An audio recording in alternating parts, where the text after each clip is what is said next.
Nós vamos dar uma olhadinha no que está dizendo agora, então, o senador Marcos Rogério, que é um dos principais defensores do governo na CPI e também o relator da MP da privatização da Eletrobras. Diga, senador. De um conjunto de senadores e senadoras. E até o momento da votação, o relator está totalmente aberto para ouvir e, dentro dos limites que tenho na condição de relator, vou trabalhar para ter um relatório aprovado que represente a visão majoritária do Senado Federal. Procurei no meu texto, e muitos fui criticado ontem por isso, mas procurei não ignorar aquilo que a Câmara fez, porque essa matéria foi aprovada na Câmara dos Deputados com 313 votos. 313 deputados federais votaram e aprovaram o texto que veio de lá. Essa matéria nasceu do Poder Executivo, mas ela se aperfeiçoa no Poder Legislativo, nas duas casas. Não é a visão unilateral do governo, não é a visão unilateral da Câmara e não será a visão unilateral do Senado Federal. É a soma das visões do Poder Executivo, da Câmara e do Senado, com a participação de todos os atores, que vai formar o texto final dessa medida provisória. Então, com muita humildade, eu ouvi e continuo ouvindo os apelos dos senadores para construir um texto que represente justamente esse ponto de convergência maior.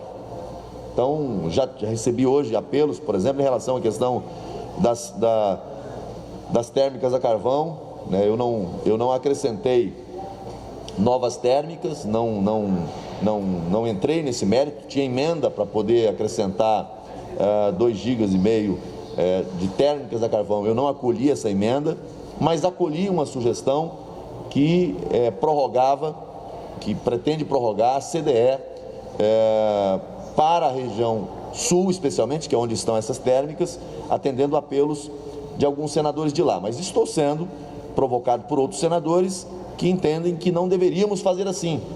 E durante a sessão de hoje, havendo provocação, vou avaliar cada apelo, cada pleito que é apresentado, eu avalio e decido de acordo com a compreensão do conjunto dos senadores. Não terá um relatório ao final que seja fruto de uma imposição da minha visão unilateralmente.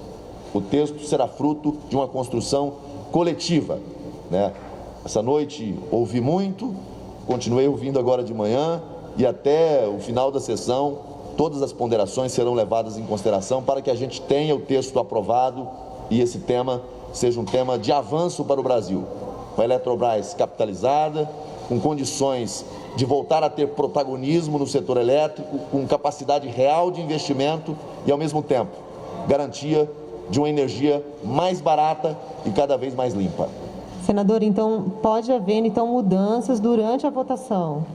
O processo legislativo é dinâmico, né? Eu apresentei o relatório, os senadores tiveram a oportunidade de ver, já recebi sugestões, algumas já acolhi, apresentei agora há pouco, e durante a votação, né, a partir das intervenções, das ponderações, há a possibilidade, enquanto o texto não for votado, cabe ao relator avaliar cada provocação, cada sugestão apresentada e colher ou não. Então, sim, estou aberto até o final desse processo a ser um colaborador no sentido de construir o melhor texto, que represente um avanço para a Eletrobras, para o setor elétrico e para os brasileiros. Quais os principais pontos de mudança entre o texto da Câmara e o que vai ser votado, apresentado por agora? Eu não fiz grandes modificações no texto, né? Apenas em relação à questão do excedente, né, de Itaipu. Eu assegurei mais, acolhi emenda, por exemplo, do senador Eduardo Braga, que assegura mais recurso para a CDE e voltado especialmente para o consumidor cativo, ou seja, é uma emenda que dialoga com a modicidade tarifária, né, redução do preço da energia,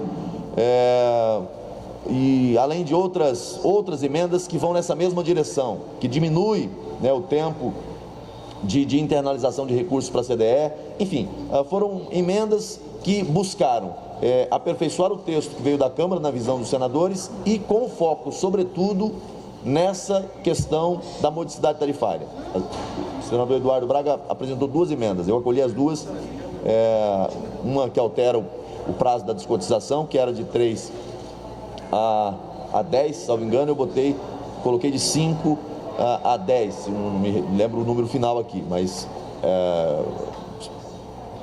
começava em 3, passou para 5.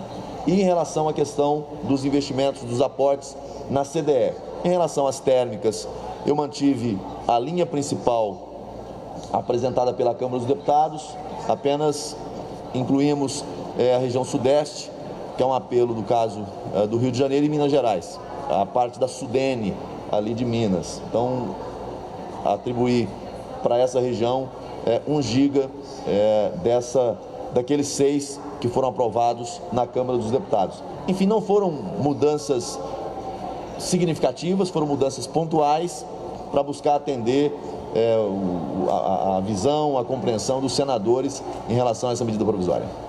Senador, agora em relação à CPI da Covid, a comissão vai decidir se acontecerá um depoimento secreto com o Witzel.